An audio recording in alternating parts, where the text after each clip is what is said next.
नमस्कार, आपका देश हित न्यूज में स्वागत है। मैं हूं देवानंद शुक्ला। 9 नवंबर 2021 को उत्तराखंड अपना 21वां राज्य स्थापना दिवस मनाने जा रहा है।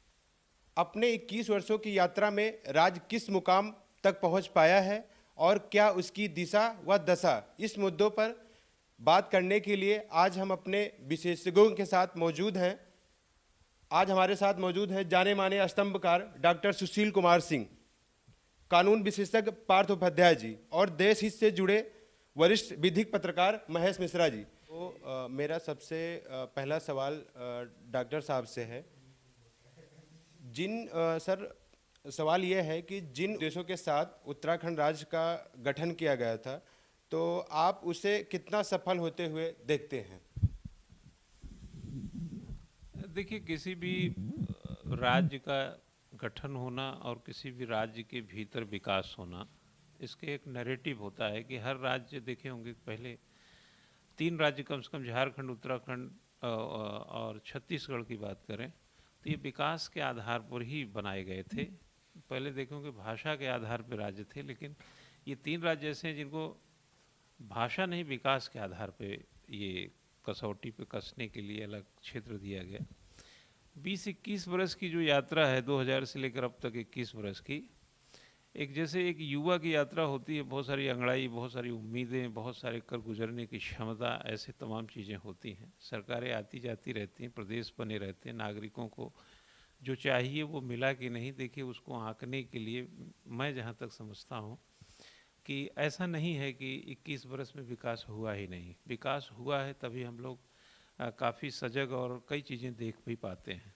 हाँ, ये बात और है कि हॉस्पिटल डेवलपमेंट को लेकर, यानी चिकित्सा का, शिक्षा का, बुनियादी विकास का, सड़क का, ये ऐसी चीज़ें हैं जो आप ये नहीं कह सकते हैं कि ये 5 साल पहले जो विकास हुआ था उसी से काम चलेगा। यह निरंतरता मांगती हैं। तो जितने भी स्थायी विकास हैं, जैसे एग्ज़ाम्पल के तौर पे आपने हॉस्पिटल अगर बनाया होगा तो आज हो सकता है जनसंख्या की दृष्टि से वो कम पड़ जा रहे हों। विद्यालय, विश्वविद्यालय बनाए होंगे, जनसंख्या की दृष्टि से कम पड़ रहे होंगे। तो ऐसे विकास को लेकर के हमारा मोटिव रहता है कि यह बढ़ना चाहिए, रोजगार बढ़ना चाहिए।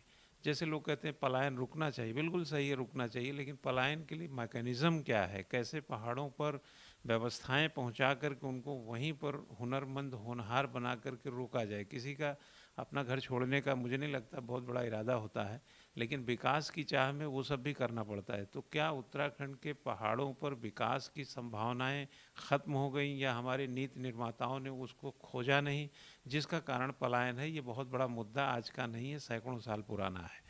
और 21 वर्ष के इस दरमियान में जो लघु कुटीर उद्योग या बहुत सारे बड़ी बड़ी इंडस्ट्रीज़ हैं, या इन्वेस्टमेंट के पॉइंट ऑफ व्यू से बहुत सारी संभावनाएं खोजी जाती रही हैं। लेकिन मैं ये नहीं कह रहा हूँ कि इसमें कुछ हुआ नहीं है, होता रहा है और हर सरकार करती रही। मौजूदा सरकार की बात नहीं कर रहा हूँ मैं, 21 वर्ष की सरकारों की बात कर रहा हूँ।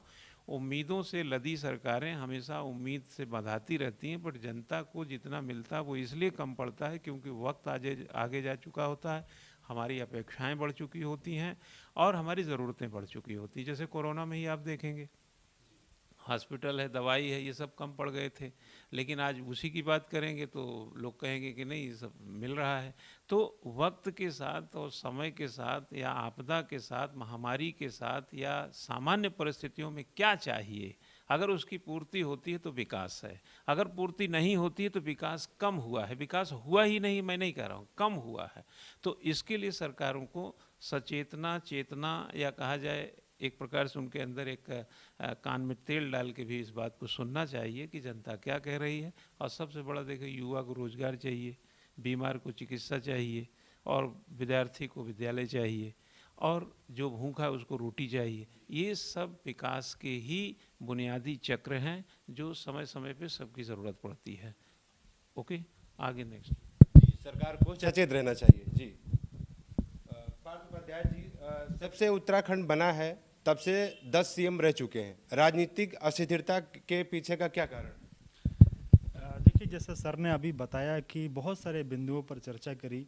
राजनीतिक अस्थिरता की अगर हम बात करें तो राजनीतिक अस्थिरता के पीछे कहीं ना कहीं उस प्रदेश की जनता की राजनीतिक चेतना जिम्मेदार होती है, उस प्रदेश की जनता के अपने क्या लक्ष्य हैं वो जिम्मेदार होते हैं, और कहीं ना कहीं जनता खुद भी जिम्मेदार होती है। सिर्फ राजनेताओं को जिम्मेदार या पॉलिटिकल पार्टी को हम जिम्मेदार नहीं मान सकते हैं कि पिछले 2 दशक में 10 मुख्यमंत्री बदल जाते हैं, 10वें मुख्यमंत्री हैं पुष्कर सिंह धामी। ऐसा क्या हुआ कि अगर एक आंकड़ा लगाया जाए, औसतन 2 वर्ष में एक मुख्यमंत्री, जबकि होना कितना चाहिए था, 5 से अगर हम मल्टीप्लाई करें 20 साल को तो 4 मुख्यमंत्री होना चाहिए था। इतने तेजी से मुख्यमंत्री क्यों बदलते हैं? क्या एक राजनेता प्रदेश की जनता की अपेक्षाओं को पूरा करने में विफल रहता है? क्या एक राजनेता राजनीति को बांधने में विफल रहता है? क्या किसी एक राजनेता के ऊपर जनता का दबाव नहीं होता है कि हम जिन वादों को लेकर मुख्यमंत्री बने हैं, अगर हम उन वादों को पूरा नहीं कर पाएंगे तो जनता हमें इसका सबक सिखाएगी? एक पॉलिटिकल पार्टी क्या इस प्रेशर को महसूस नहीं करती है? तो कहीं ना कहीं जनता ये मैसेज दे पाने में विफल रही है कि अगर पार्टी किसी एक स्थायी मुख्यमंत्री को देने में विफल रहती है तो जनता उस पॉलिटिकल पार्टी को सबक सिखाएगी। तो इसमें हम राजनीतिक पार्टियों के साथ साथ जनता की राजनीतिक चेतना और स्वयं जनता को कहीं ना कहीं जिम्मेदार मानते हैं। मिश्रा जी, आप ये बताएं कि पलायन रोकने को क्यों सक्षम नहीं है सरकारें? सर, पलायन का एक रीज़न मेन ये है कि जो हमारे इंडस्ट्रियलाइजेशन हुआ है केवल प्लेन में हो पाया है। जो हमारे कुटीर उद्योग कोई भी चीज़ थी वो पहाड़ पे नहीं चढ़ पाए हैं, और जो उत्तराखंड लेके चला था, उत्तराखंड के लिए जो मेन मुद्दे थे वो पलायन और बेरोज़गारी ही थी। पलायन और बेरोज़गारी दोनों एक साथ चल रहे हैं, क्योंकि पलायन इसलिए चल रहा है कि ऊपर रोज़गार नहीं हो पा रहे हैं। सरकार की जितनी भी सरकार प्रयास तो कर रही है लेकिन ऊपर तक नहीं पहुंच पा रहे हैं। सरकार अब प्रयास कर रही है, सरकार स्कीम चला रही है, सरकार अपने उद्योग अपने प्रयास पूरे कर रही है, लेकिन ऊपर तक नहीं चढ़ पा रहे हैं। तो मेरा ये थोड़ा सुझाव है कि सरकार उस पर ध्यान दे, क्योंकि सरकार की स्कीम लोगों तक पहुंच पा रही है लेकिन लास्ट तक नहीं पहुंच पा रही है। तो इस पर थोड़ा ध्यान देने की जरूरत है, और जिस पर ध्यान जाएगा तो प्लान अपना आप ही रुक जाएगा। सर से कुछ आपके सवाल है जो आप कहना चाह रहे हैं? सर, मेरा क्वेश्चन एक ही था साहब से, सर से क्वेश्चन ये था कि ना, अभी कल आप न्यूज़पेपर पढ़ते हैं आज भी, कि गवर्नमेंट ने ना जो उत्तरा आंदोलनकारी थे, जब से उन्होंने आंदोलन शुरू किया था, और सरकार 21 साल बाद भी उनको रिकॉग्नाइज नहीं कर पाई, चिन्हित नहीं कर पाई, और आज सरकार की गाइडलाइंस है कि 31 दिसंबर तक उसकी डेट बढ़ा दी गई है। तो मेरा सिंह साहब से रिक्वेस्ट होगी कि उस पर क्या सुझाव दिया जाए कि इसको चिन्हित किया जाए, और ताकि आंदोलनकारी आगे अपनी बात कह सकें। देखिए, उत्तराखंड आंदोलनकारियों को लेकर के जब बात होती है तो ये मामला जो है आस्था से और संवेदना से भर जाता है। बेसिकली जिन लोगों ने उत्तराखंड बनाने के लिए कोशिश किया, जिन्होंने आंदोलन किया, जिन्होंने खून भी बहाया, जिन्होंने बहुत लड़ाइयाँ लड़ी, उन सभी को यह एक प्रकार से पुरस्कार के तौर पर है कि उनका सम्मान किया जाए, उनका मान किया जाए।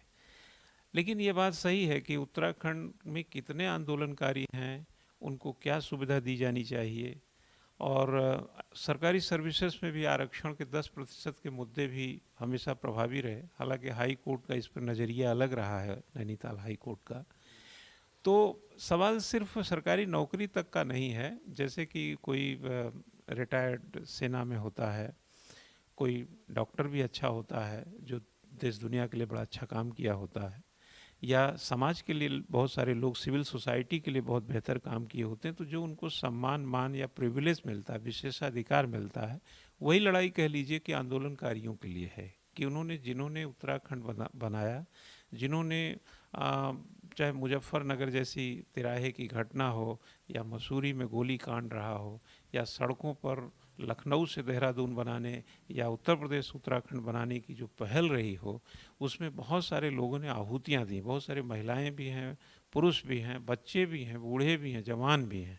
तो उनके कई लोग तो ऐसे भी हैं जो आज बाकायदा काफ़ी ठीक ठाक उम्र में हैं, जो आंदोलन के हिस्सा रहे हैं, और बहुत लोग बूढ़े हो गए हैं। तो उन सभी को अगर सरकार, देखिए, ये मैं एक सरकार को दोषी नहीं मानता। देखिए, जब जब जब आप उम्मीदों को परवान चढ़ाते हैं, आँखों में सपने ठूसते हैं, तो उसको जब आप सत्ताधारी बनते हैं, ताकत आती है, तो उसको कहीं ना कहीं ज़मीन पर उतारने की कुव्वत भी होनी चाहिए।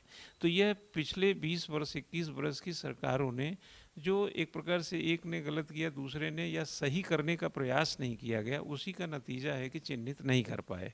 चिन्हित करने का एक फ़ायदा ये होगा कि उनके लिए सरकार कुछ योजना बना सकती है, सरकारी नौकरियों में उनके लिए कुछ सुविधा दे सकती है, जो कि दाएं बाएं यदा कदा रहा है। मैंने तो उत्तराखंड राज्य आंदोलनकारी मैंने मानद या कहा जाएगा राज्य मंत्री स्तर पर मंत्री को भी देखा है, जो उनके लिए कुछ करने की एक कोशिश, एक विभाग बनाने की ज़रूरत, मुझे लगता है एक विभाग बना दीजिए जो यही काम करे, उनको चिन्हित करने का काम करे, और उनको जो सुविधा आप दे सकते हैं वो दीजिए, क्योंकि आप उन्हीं के आंदोलन पर बना हुआ राज्य पर हुकूमत करते हैं, तो आपका दायित्व बनता है कि उनके मान सम्मान, उनकी संवेदना के लिए ये ज़रूर कीजिए। पांडे साहब, मैं क्वेश्चन आपसे पूछना चाहूँगा। पांडे साहब, मेरा ये राजनीति में जितने मेरा अध्ययन किया है मैंने, उसमें ना जो आंदोलनकारी हैं उनकी सहभागिता बहुत कम, ना कि नगण्य के बराबर रही है। कुछ मैंने ऐसा महसूस किया। इसमें आप क्या कहना चाहते हैं?